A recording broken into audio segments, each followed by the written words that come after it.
कल एनएमसी ने एक डिटेल नोटिस जारी किया था for foreign medical graduates after their protest और उन्होंने बहुत चीजें क्लैरिफाई कर दी थी। हालांकि बहुत सारे बच्चों को अभी भी बहुत सारे डाउट्स और क्वेरीज थे, तो मैं आज की वीडियो में पूरा नोटिस को सिंप्लीफाई करके अच्छे से आपको समझा दूंगा ताकि आपके मन में कोई भी डाउट नहीं रहे। तो इस वीडियो को सभी फॉरेन मेडिकल ग्रेजुएट्स के साथ शेयर कर दीजिएगा। अगर आप चैनल पर नए हैं तो इसको सब्सक्राइब कर लीजिएगा फॉर ऑल नोटिफिकेशन। हम बहुत जल्दी एफएमजी के ऑनलाइन कोचिंग भी यहां पे स्टार्ट करने वाले हैं। So this is a golden opportunity for all of you. अब सबसे पहला सवाल क्या है कि अभी जो एनएमसी का नोटिस आया था वहां पे एनएमसी ने फॉरेन मेडिकल ग्रेजुएट्स को दो कैटेगरी में ब्रेक डाउन किया।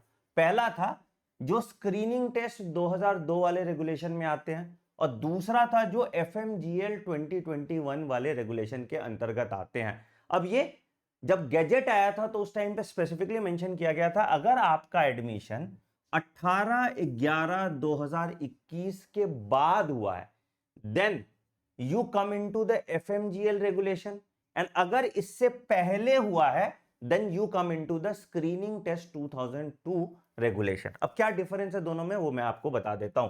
अच्छा, एक और सवाल था कि एडमिशन का मतलब क्या हुआ सर। तो एडमिशन का मतलब उन्होंने अपने ग्रीवियंस पोर्टल पे स्पेसिफिकली मेंशन कर दिया। क्या एडमिशन का मतलब?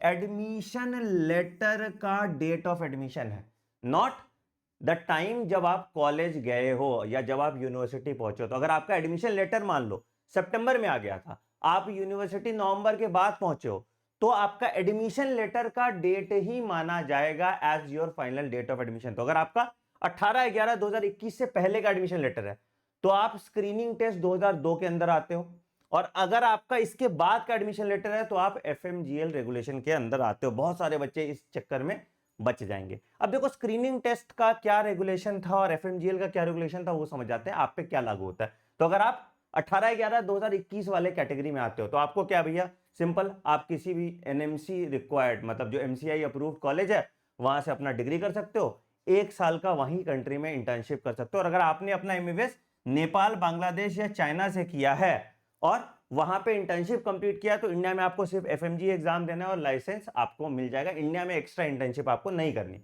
बट किसी और कंट्री से आप किया है आपने तो आपको एफएमजी का एग्जाम देना पड़ेगा, ठीक है। उसके बाद जब आप एफएमजी एग्जाम पास कर देंगे तो इंडिया में 1 साल का इंटर्नशिप करना पड़ेगा और फिर जाके आपको परमानेंट लाइसेंस मिलता है। तो this was the clear cut criteria for screening test. बाकी कोई तामझाम उसमें नहीं था, आप ट्रांसफर ले सकते हो नहीं ले सकते हो, उस सब पे कोई बात नहीं की गई थी। एक और चीज मेंशन किया गया था कि अगर आपने बीएस कोर्स में एडमिशन लिया और आपका एडमिशन लेटर 18/11/2021 वाला है तो आपके लिए बीएस कोर्स वैलिड है, ठीक है। उसके बाद वालों के लिए बीएस कोर्स वैलिड नहीं है, ठीक है। ये भी चीज इन्होंने क्लियर कर दिया, ठीक।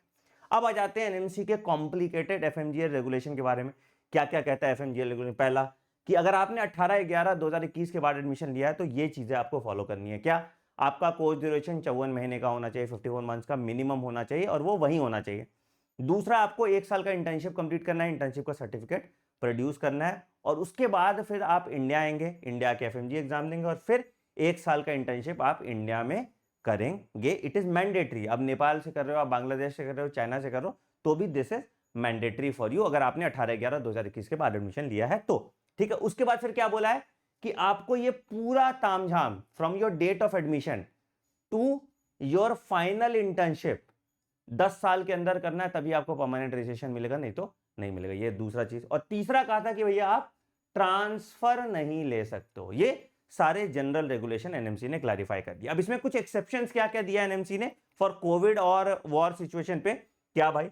सबसे पहला चीज कहा इन्होंने कि अगर आपने कोविड या वॉर की वजह से अपना फाइनल ईयर ऑनलाइन इंडिया में किया है ना, आपकी यूनिवर्सिटी वहां थी, आपने ऑनलाइन इंडिया में किया, ठीक है, तो भैया आपको क्या करना है, आपको 1 साल का एक्स्ट्रा क्लर्कशिप इंडिया में करना है, ठीक है। और आपको किसी भी मेडिकल कॉलेज में जाके 5,000 रुपए मैक्सिमम देके ये क्लर्कशिप आप इंडिया में कर सकते हैं। अच्छा, आपने इंडिया में कर लिया, उसके बाद फिर क्या होगा? उसके बाद आप एफएमजी एग्जाम देंगे और उसके बाद फिर आप इंडिया में 1 साल का और इंटर्नशिप करेंगे, ठीक है। 1 साल का और इंटर्नशिप इंडिया में करेंगे विच इज पेड स्टाइपेंड, ठीक है। ये वाला पहला बात हो गया। बट अगर आपने अपना प्री फाइनल और फाइनल ईयर ऑनलाइन किया, मतलब तुम 4th ईयर में यहां आ गए थे, 5th और 6th ईयर तुमने ऑनलाइन किया, तो आपको 2 साल की क्लर्कशिप करनी पड़ेगी इंडिया में। उसके बाद फिर आप अपना एफएमजी एग्जाम देंगे, फिर 1 साल का इंटर्नशिप करेंगे और फिर फिर आप को लाइसेंस मिल जाएगा परमानेंट वाला, ठीक है। फिर एक चीज बात कर रहा है कि any part of the online study अगर कंपनसेट किया हुआ है, ऑलरेडी आपके पास लॉग बुक में मेंशन है कि भैया आपने वहां पे ऑफलाइन जाके कर लिया है, तो आपको इंडिया में एक्स्ट्रा क्लर्कशिप करने की जरूरत नहीं है, ठीक है। अब जो लोग हैं जो ऑलरेडी इंटर्नशिप कर रहे हैं, तो वो अपना 2 साल का इंटर्नशिप कंटिन्यू करेंगे और फिर उनको परमानेंट रजिस्ट्रेशन मिल जाएगा। ये इन्होंने क्लैरिफाई कर दिया। फॉर एक्स्ट्रा कितना काम करना है आपको, यही बहुत कंफ्यूजन क्रिएट करा था। वो कह रहे थे भैया आप अपनी कंट्री जाइए, वहां पे वापस जाके कंप्लीट कीजिए और फिर वापस इंडिया आइए, तो इसको इन्होंने थोड़ा आसान बना दिया है आपके लिए, ठीक है। अब आ जाते तीसरा पॉइंट सर, कि ट्रांसफर केसेस में क्या है यूक्रेन और रशिया वालों के लिए, ठीक है। अब ट्रांसफर केसेस उनके लिए वैलिड है जो 18/11/2021 के बाद वाले, बाकी में तो ट्रांसफर का कोई ऐसा क्राइटेरिया नहीं है, ठीक है। और ये 10 साल वाला रूल भी उसके लिए वैलिड है जो 18/11/2021 के बाद वाले, बाकी के लिए वैलिड नहीं है।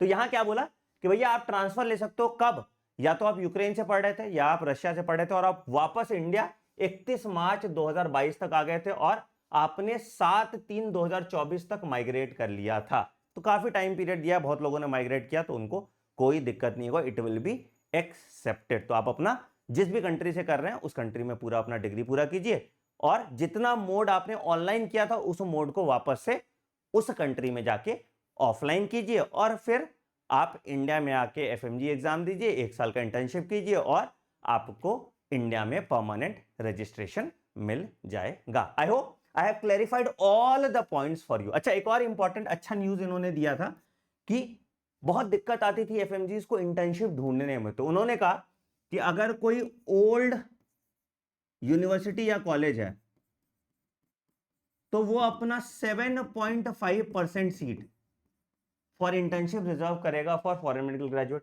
और अगर कोई न्यू यूनिवर्सिटी जिनके अपने बच्चे ही नहीं है, है ना, होता है बहुत नया कॉलेज अभी खुल रहा है, तो वो अपना 100% सीट जो है वो फॉर इंटर्नशिप एफएमजीज को दे देगा and it will be a paid stipend, it will not be free, it will be a paid stipend. तो देखो अब आपकी लाइफ थोड़ी बहुत आसान हो गई है, बहुत सारे अनसर्टिनिटीज थे एफएमजीज को लेके, तो अब ये क्लैरिफाई हो गया। Now the only one thing that you should do is study very rigorously for your FMG exam, ताकि आप टाइम वेस्ट ना करें और इस एफएमजी एग्जाम को क्रैक कर पाए। अगर एफएमजी के रिगार्डिंग आपको कुछ टिप्स चाहिए कैसे एग्जाम क्लियर करना है, क्या करना है, या मैं कोई आपकी मदद कर सकता हूं, तो हम बहुत जल्द इस चैनल पे उसके अराउंड कंटेंट लाने वाले हैं। तो आप कमेंट सेक्शन में मेंशन कीजिएगा जो भी आपकी क्वेरी है और मैं उस पर डिटेल में वीडियोस बना दूंगा, चाहे वो स्ट्रैटेजी हो, चाहे वो टॉपिक पढ़ाना हो या कुछ भी हो। On that note I am ending this video, take care, bye bye, have a great day, thank you.